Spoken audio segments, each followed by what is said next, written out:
Every species in the galaxy has a death sentence hanging over their heads. One planet. One world so hostile that 99% of all species die within 72 hours of landing. The Galactic Council labeled it Class Omega. Forbidden, quarantined. A tomb world where biology goes to die. But the truth behind this will shock you. Because 3 years ago, humanity sent a colony ship there anyway. The galaxy watched. They placed bets on how fast we'd send a distress signal. 48 hours, most said. Some generous souls gave us a week. The distress signal never came. Instead, something impossible happened. A human returned, not in a rescue ship, not begging for evacuation. He arrived at the Galactic Council headquarters with a small furry predator purring on his shoulder. A cat. And he asked one simple question that sent shockwaves through every civilization in known space. So, about those colonization rights. Here's what you're about to discover. First, the true nature of the Deathworld that killed 99% of all galactic species. The biological horrors that made advanced aliens with shields and weapons die screaming. Second, what humans did differently. The adaptation that no other species in the galaxy possesses. And third, the massive shift happening right now in galactic politics because of one pet cat and a polite inquiry about paperwork. This isn't just a story about survival. It's about why every alien civilization is now reevaluating everything they thought they knew about humanity. Some call us crazy, others call us terrifying. But after you hear what happened on that planet, you'll understand why the galaxy might never look at Earth the same way again. The Deathworld was supposed to be our grave. Instead, it became our greatest statement to the stars. Let me show you exactly how this happened. The planet has a designation, XR472, but everyone in the galaxy calls it by its real name, the Graveyard. Located in the Kepler sector, the Graveyard sits in the perfect habitable zone. It has water, oxygen atmosphere, reasonable gravity. On paper, it's paradise. Scan it from orbit and your computers tell you it's ideal for colonization. Then you land. The Graveyard earned its name over 6,000 years of galactic history. 23 different species tried to colonize it. Every single one failed. We're not talking about struggling colonies that barely survived. We're talking about complete extinction events. The first species lasted 9 days. They were the lucky ones. The Zarthan Empire sent their best military units. These were soldiers who conquered 12 star systems. They had powered armor, energy shields, and orbital support. 72 hours later, their distress beacon went silent. The rescue team found empty armor and bones picked clean. The Council declared the Graveyard off-limits in 2047 by Galactic Standard Time.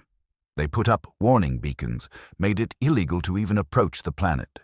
For 300 years, everyone agreed. The Graveyard was death. Everyone except Ambassador David Okonkwo. He stood before the Galactic Council in 2384. Earth was new to galactic politics. We'd only had faster-than-light travel for 40 years. Most species still saw us as primitive newcomers. Cute but fragile. Definitely not suited for serious colonization. David asked for permission to settle the Graveyard. The council chamber erupted in clicking, chirping, and translated laughter. One ambassador actually fell off their floating platform. "You don't understand," High Chancellor Veltox explained slowly, like talking to a child. "This world kills everything. Your species won't survive 72 hours. David smiled. "We'd like to try anyway." The council approved it, not because they believed in humanity, because they wanted to make a point. Earth was getting cocky, asking for resource-rich systems and trade advantages. Let the humans learn their place. Let them see that the galaxy has real dangers. They gave Earth full colonization rights if we survived 1 year. They were certain they'd never have to honor that deal. 3,000 colonists boarded the ship Perseverance. Scientists, engineers, farmers, families. They brought seeds, equipment, and hope. The galaxy watched the mission like a reality show about to turn into a horror movie. Betting pools opened. Would humans last longer than the Zarthan? Would we be smart enough to evacuate before everyone died? The Perseverance landed on the graveyard on March 15th, 2384. The broadcasts went live. The whole galaxy tuned in. And then, exactly 72 hours later, all communications went dark. The Council sent no rescue mission. According to galactic law, the graveyard was forbidden. Besides, rescue missions cost money. Why waste resources on corpses? 3 years of silence followed. Now here's where things get really interesting. The Galactic Council was in session when David Okonkwo walked through the door. Same man, same human, alive. The chamber went silent. Ambassadors from 40 species stared. A few reached for their medical scanners, convinced they were seeing a ghost or a hologram. David was not a hologram. He was solid, real, and carrying a cat. The cat's name was Whiskers. Orange tabby, 8 pounds of Earth's most efficient predator, miniature edition. Whiskers yawned, showing tiny fangs, then went back to sleep on David's shoulder. Apologies for the delay. David said calmly, "We had some infrastructure to build, but we're ready to formalize our colonization claim now." High Chancellor Veltox's 3 eyes all focused on David. "You survived?" "We thrived, actually. Population is up to 3,200. We had 47 births this year." The chamber exploded into chaos. Ambassadors shouted in 17 languages. Security guards reached for weapons they weren't sure they should draw. One ambassador actually fainted, which is impressive for a species with distributed consciousness. "Impossible," Veltox hissed. "The graveyard kills everything. Show us proof. Show us your colony." David smiled and pulled out a data pad. "Happy to, but first, let me explain what you all missed about the graveyard." He activated a holographic display. The planet spun slowly, beautiful blue and green from space. Then the view zoomed in. Forests, rivers, mountains, and life. So much life. "The graveyard isn't hostile because it lacks resources," David explained. "It's hostile because it has too many. The biodiversity is off the charts, 30 million species. Maybe more. The ecosystem is the most competitive environment ever documented." The Council leaned forward. This wasn't new information. They knew about the diversity. "Here's what you didn't understand," David continued. "You sent colonists with sterilization protocols. Clean rooms, filtered air. You treated the graveyard like a contamination zone. You tried to stay separate from the ecosystem." Veltox nodded slowly. "Of course, standard procedure. Prevent biological contamination." "That's why you died," David said simply. "The graveyard doesn't kill visitors because it's poisonous. It kills them because it's competitive. Every organism on that planet evolved in an arms race. Bacteria that dissolve shields. Fungi that eat metal. Viruses that adapt in hours. Predators that hunt in packs with near-human intelligence." He pulled up footage. Alien colonists in sealed suits. Then something small, barely visible, crawling across the suit. Within minutes, the seal breached. Within hours, the colonist was gone. "Your suits became targets," David explained. "Anything that stands out, anything separate from the ecosystem, gets treated as either food or competition. The planet doesn't hate visitors. It just evolves faster than they can adapt." Ambassador Krill spoke up, her translator struggling with her species, clicking language. "Then how did humans survive? You're just as alien to that world as we are." David reached up and scratched Whiskers behind the ears. The cat purred. "We didn't try to stay separate," David said. "We joined the ecosystem. We exposed ourselves to the environment gradually, built immunity, adapted, and we brought friends." He gestured to Whiskers. "Cats, dogs, chickens, Earth species that evolved alongside humans. species that already know how to live with us. They adapted too, created a buffer zone, a familiar micro-ecosystem around our colony. The chamber was dead silent now. You deliberately exposed yourselves to a Class Omega biosphere, Veltox whispered. That's suicide. No, David corrected. That's Earth. We've been doing it for 300,000 years. But if you think that's crazy, wait until you hear this. David pulled up another hologram. This one showed a human child, maybe 6 years old. She was playing in a forest clearing, no suit, no protection, just bare feet on alien soil. The council gasped collectively. Meet my daughter, Amara, David said quietly. Born on the graveyard, never been to Earth. She's been exposed to the local biosphere since birth. The girl in the video laughed and ran. A creature emerged from the trees. It looked like a cross between a wolf and a lizard. Scales mixed with fur. 3 eyes, claws that could shred metal. The council leaned forward, horrified. Amara ran up to the creature and hugged it. The predator lowered its head. The girl scratched behind its ears. It made a rumbling sound, almost like a purr.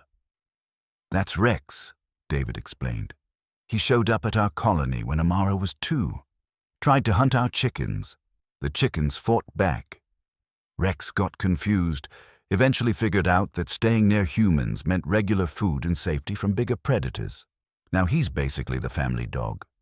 Ambassador Krill was shaking. That creature is a ravager. We documented them. They hunt in packs. They took down a Zathan battle mech. They do hunt in packs, David agreed. Rex brings his pack by sometimes. We feed them. They protect the colony from other predators. Symbiosis. It's what Earth species do. Veltox was studying the data with all 3 eyes. Your medical scans show massive microbial diversity. Your bodies are hosting thousands of alien organisms. About 40,000 species last count, David confirmed. We call it the extended microbiome. Most of them are beneficial. Some are neutral. A few tried to be harmful, but our immune systems adapted. Adapted how? Veltox demanded. Our species would die if exposed to even one of those organisms. Our immune systems can't handle that level of alien biology. David nodded. That's because your immune systems evolved on peaceful worlds, paradise planets, low diversity, stable ecosystems. Your biology never needed to get really good at fighting. He pulled up a chart. Earth has 8 million species.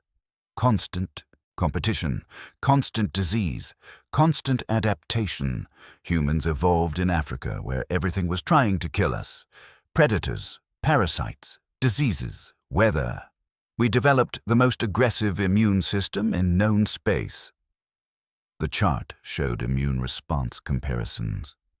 Human systems reacted 300 times faster than Zathan, 500 times faster than Veltox's species. We get sick a lot on Earth, David continued. Colds, flu, infections. Most species think we're weak because we're always fighting something. But that's exactly why we're strong. Our immune systems train constantly. Every new pathogen is a sparring match. We've been preparing for the graveyard our entire evolutionary history. He showed another video. The human colony. No domes, no sealed buildings, just open structures blending into the forest. Humans working alongside alien creatures. Gardens growing earth and alien plants side by side. We're not controlling the environment, David explained.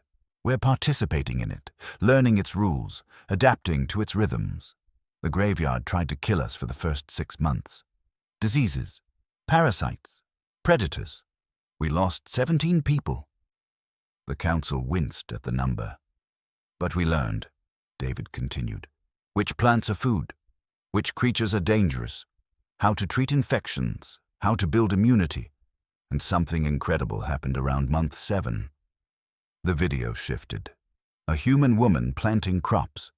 A small alien creature, like a rabbit with too many legs, watching from nearby.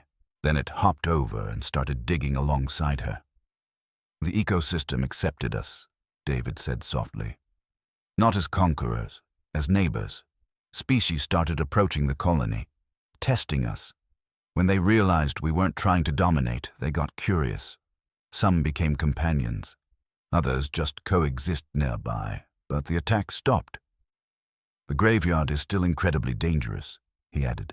We lose someone every few months, usually to accidents or underestimating a predator. But it's not actively trying to kill us anymore. Veltox was staring at the data, his expression unreadable. You're saying the planet has awareness? I'm saying the ecosystem has balance, David replied, and we found our place in it. This brings us to the most shocking discovery of all. David deactivated the hologram and looked directly at the council.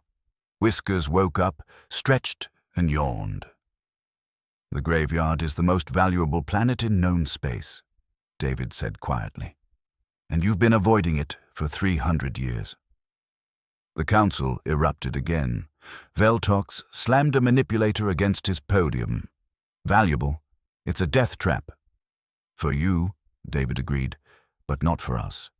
Let me show you what I mean. He pulled up new data, biological scans, chemical analyses, genetic sequences. The graveyard's extreme biodiversity means extreme biochemical diversity.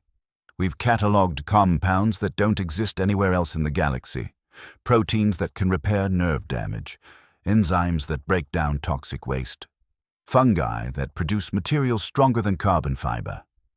Ambassador Krill leaned forward. Medical applications. Beyond anything currently available, David confirmed, we've cured 7 diseases that are considered terminal in galactic medicine. Cancer responds to extracts from a local flower. Nerve damage heals with proteins from a tree sap. Organ failure reverses with symbiotic bacteria. The chamber went silent. We're not just surviving on the graveyard, and David continued. We're thriving in ways humans never could on Earth. The average colonist's health improved 30% after the first year. We're stronger, heal faster, live longer. The ecosystem isn't killing us. It's upgrading us. Veltox was studying the medical data with intense focus. This is unprecedented. These compounds could revolutionize medicine across every species. They could, David agreed.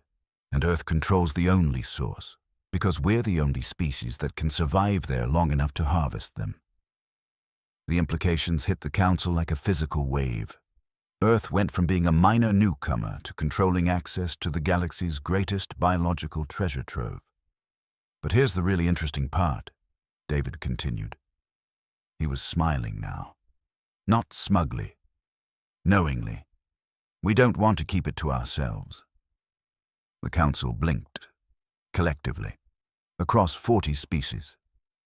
We want to open the graveyard for research, David explained. Joint ventures, galactic scientific teams. We'll provide safety protocols, training and ecosystem integration, base facilities. You bring your scientists. We work together. Why? Veltox asked suspiciously. You could charge whatever you want, hold a monopoly.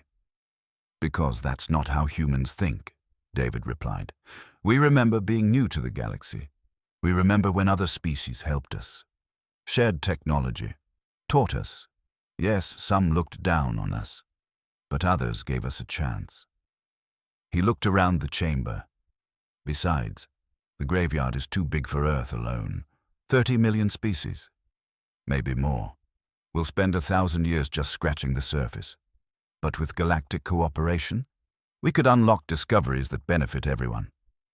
Whiskers chose that moment to meow, loudly, demanding attention. David scratched the cat's head absently. But we do have conditions. Veltox's eyes narrowed. Of course. First, Earth maintains administrative control. Our rules, our safety protocols. Anyone who can't follow them leaves. Second, all discoveries are shared. No species gets exclusive access to compounds or organisms. Third, we protect the ecosystem. No exploitation, no damage. We're guests in the graveyard's home." The council was silent, processing. "And fourth," David added, his voice turning serious, "you formally recognize that humans are not fragile, not weak, not primitive. We survived your death trap. We turned it into a home. We want respect, not pity." Ambassador Krill spoke first. "What about military applications? The Zathan battle mechs failed because of organisms from that world. Weapons development is forbidden," David interrupted. "Absolutely. No military research. No weaponization. The graveyard gives life. We won't let it be twisted into death." Veltox was quiet for a long moment. Then he did something unprecedented. He stood and bowed, a gesture of respect his species reserved for equals. "The Galactic Council acknowledges Earth's colonization claim," he said formally, "and we acknowledge humanity's place among the galaxy's leading species. You've earned it." The chamber erupted in approval. Clicks, chirps, electronic tones. 40 species agreeing. Whiskers purred louder. "So what does all this mean for us today?" The council vote happened 3 months ago. Already the galaxy is changing in ways nobody predicted. First, the economic shift. Earth's stock markets exploded. Companies working on the graveyard compound saw valuations jump 3,000% overnight. Pharmaceutical giants scrambled to partner with human research teams. Biotech became Earth's biggest export almost instantly. But money is just the surface level. The real change is political. For the first time, humans have leverage, real meaningful power in galactic decisions. When the Council debates trade routes now, Earth's vote matters. When they discuss security, humans have a seat at the strategic table. Species that ignored Earth before are suddenly very interested in diplomatic relations. The Trill Confederation offered a mutual defense pact. The Orion Commerce Guild proposed exclusive trade agreements. Everyone wants to be humanity's friend now, but not everyone is happy. The Zathan Empire is furious. They lost 3,000 soldiers on the graveyard. Seeing humans succeed where they failed is a wound to their military pride. There are rumors of political movements calling for the Council to reverse the decision, claims that humans cheated somehow. The tension is real. Some analysts think it could lead to conflict. Others see opportunity. The Zathan military mindset couldn't handle the graveyard, but human adaptability could teach them new strategies. Several young Zathan officers have quietly applied to train with human colonists. Learning our methods, our integration approach. Cultural exchange is exploding. Alien students want to study on Earth. They want to understand how humans think, how we adapt, how we turn death traps into homes. Universities are overwhelmed with applications. Oxford received requests from 300 alien species last semester. Stanford had to build entirely new facilities. The scientific implications are even bigger. The graveyard compounds are revealing fundamental truths about biology. Researchers discovered that evolution follows patterns across all life. The same solutions appear independently on different worlds. This suggests universal laws of biology we never knew existed. Medical breakthroughs happen weekly now. Last month, human doctors cured Veltox's species of a genetic disorder they've suffered for 10,000 years. One compound, 6 weeks of treatment, complete cure. Veltox himself underwent the treatment. It changed his perspective entirely. He's now Earth's strongest advocate on the Council. But there's a darker side to consider. The graveyard's value makes it a target. Pirates have already attempted raids. 3 separate criminal organizations tried to steal samples. All failed. The ecosystem killed 2 groups. The third barely escaped with their lives. Earth has quietly militarized the colony. Not with weapons, with trained personnel who understand the environment. If attackers come, they won't face human soldiers. They'll face the graveyard itself, guided by humans who know how to unleash it. This creates a new kind of deterrent. Earth doesn't need the biggest fleet or the most powerful weapons. We have something better, A planet that fights for us. Some species find this terrifying.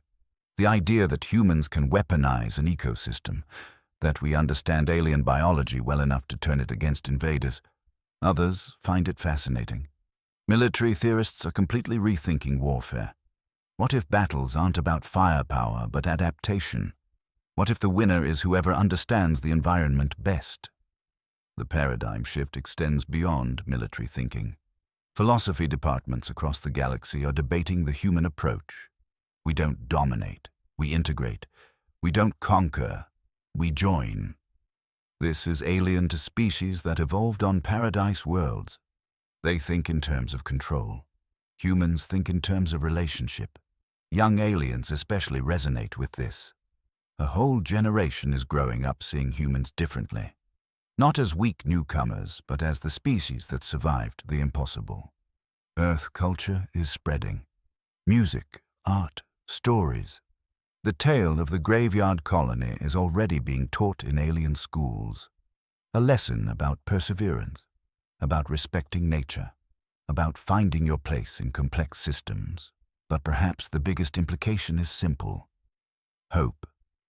For 300 years, the galaxy avoided the graveyard, assumed it was useless, a dead end. Humans proved that wrong. And if we were wrong about one planet, what else might we be wrong about? Suddenly, the galaxy feels bigger, more possible, more full of potential. Before we wrap up, there's one final thing you need to know. 6 weeks after David's presentation, the Council received a second transmission from the graveyard. This one wasn't from humans. It was from the ecosystem itself. Scientists had been studying the graveyard's unusual behavior, the way attacks stopped after integration, the way species approached the colony peacefully. Something didn't add up. Dr. Kenji Tanaka, the colony's chief biologist, made the discovery. The graveyard has a network, not like a computer, more like a nervous system. Root systems, fungal connections, chemical signals. 30 million species communicating at a level so subtle that advanced scanners missed it completely. The planet is aware. Not conscious like a person, but aware like a forest, sensing, responding, adapting. When species arrived trying to dominate, the graveyard responded with force, defending itself. But when humans arrived trying to integrate, to learn, to respect the ecosystem, the graveyard responded differently.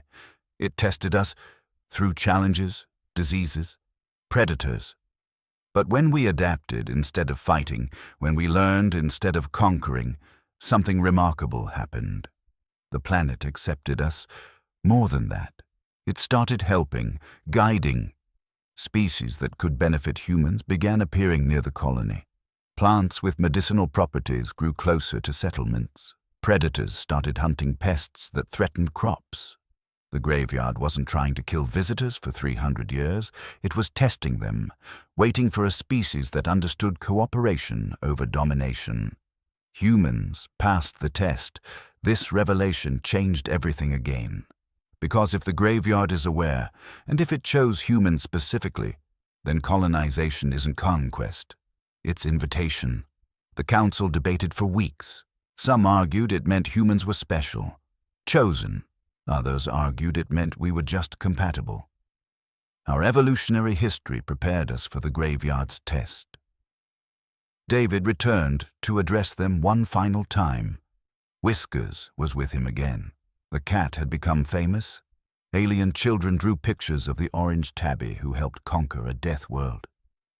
The graveyard didn't choose humans because we're special, David explained. It chose us because we're experienced. We come from a planet that's wild, dangerous, beautiful. We learned to live with nature instead of controlling it. He paused. But here's the important part. That's not a uniquely human trait. That's a learnable skill. Any species can develop it. You just have to be willing to see yourself as part of an ecosystem, not above it. The Council approved the Joint Research Initiative unanimously. 40 species committed teams. The first non-human researchers arrived on the graveyard last month. 3 have already integrated successfully. They followed human protocols, exposed themselves gradually, learned the rules, and the graveyard accepted them. More will follow. The Deathworld is becoming a crossroads, a meeting place, species from across the galaxy learning to work together in the most challenging environment imaginable. And at the center of it all, humans, not as rulers, as guides, teachers, partners. We came to the galaxy as newcomers, primitives from a backwater planet. We had faster-than-light drives but still fought wars, had computers but still struggled with disease. The Council expected us to learn our place. Instead, we taught them something they'd forgotten, that nature isn't an enemy to conquer, it's a community to join.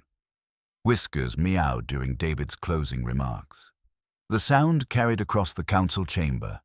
40 species heard an Earth predator and smiled, because that small orange cat represented everything humans brought to the galaxy. Companionship, cooperation, the willingness to make friends in hostile environments. The graveyard isn't humanity's greatest achievement. It's our introduction to the galaxy, and we're just getting started. If this opened your eyes, let's recap what we just discovered. First, the graveyard killed 99% of species not because it's poisonous, but because it's competitive.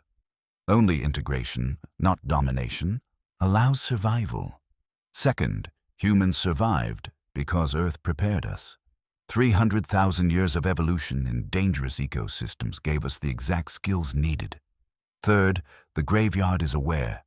It tested species for millennia, waiting for one that understood cooperation. And fourth, this single colony shifted humanity's entire position in galactic politics overnight. We went from newcomers to leaders in one bold move. But here's the deeper lesson. Success in complex systems requires humility, understanding, respect. The most advanced military in the galaxy failed where simple adaptability succeeded. Technology alone isn't enough. You need wisdom about how to use it. This applies beyond space colonization. Think about your own life, your career, your relationships. How often do we try to dominate situations instead of integrating into them? How often do we force solutions instead of learning the existing patterns? The graveyard teaches us that strength isn't about control. It's about adaptation. It's about finding your place in complex systems and working with them, not against them. Humanity's success on that death world proves something important. We're not special because we're stronger or smarter than other species. We're successful because we're flexible. Because we learned over millennia of struggling on Earth that nature always wins if you fight it. But if you work with it, anything is possible. Now, if this story fascinated you, hit that subscribe button. This channel covers humanity's expansion into space, first contact scenarios, and the real science behind surviving extreme environments. We break down complex topics into simple, engaging stories. Drop a like if you want to see more HFY content. Comment below with your thoughts. Would you volunteer for a colony on a death world? What do you think about the graveyards? Awareness. Are we living in a universe where planets can choose their inhabitants? Here's your deeper call to action. This story is part of a series exploring humanity's unique position in theoretical galactic politics. We examine why human adaptability might be our greatest advantage in space, why our messy, chaotic, dangerous evolutionary history could be exactly what prepares us for the unknown. Next video drops in 3 days. We're covering what happened when humans introduced the graveyard predators to galactic zoos. Spoiler alert, it went hilariously wrong in the best possible way. You won't want to miss it. For those wanting to dive deeper, I'm building a community of sci-fi enthusiasts who love exploring these concepts. Link in the description. We discuss realistic scenarios for human space expansion. share concept art, debate the science. It's free to join and the conversations are incredible. One specific question for the comments. If you could bring one Earth species to help colonize an alien world, what would you choose and why? Dogs for protection, bees for pollination, crows for their intelligence. Let's hear your colonization dream teams. Remember, the greatest achievements in human history came from bold moves, from trying what everyone said was impossible. The graveyard colony proves that the scariest opportunities often hold the greatest rewards. We're living in a time where space colonization is shifting from science fiction to potential reality. Companies are planning Mars missions. Scientists are studying extreme environments. The skills humanity develops now might determine our success out there. So think big, dream bold, and remember the lesson from the graveyard. Nature doesn't need to be conquered. It needs to be understood. Thanks for watching. See you in the next one. And give Whiskers a metaphorical pet for making galactic history.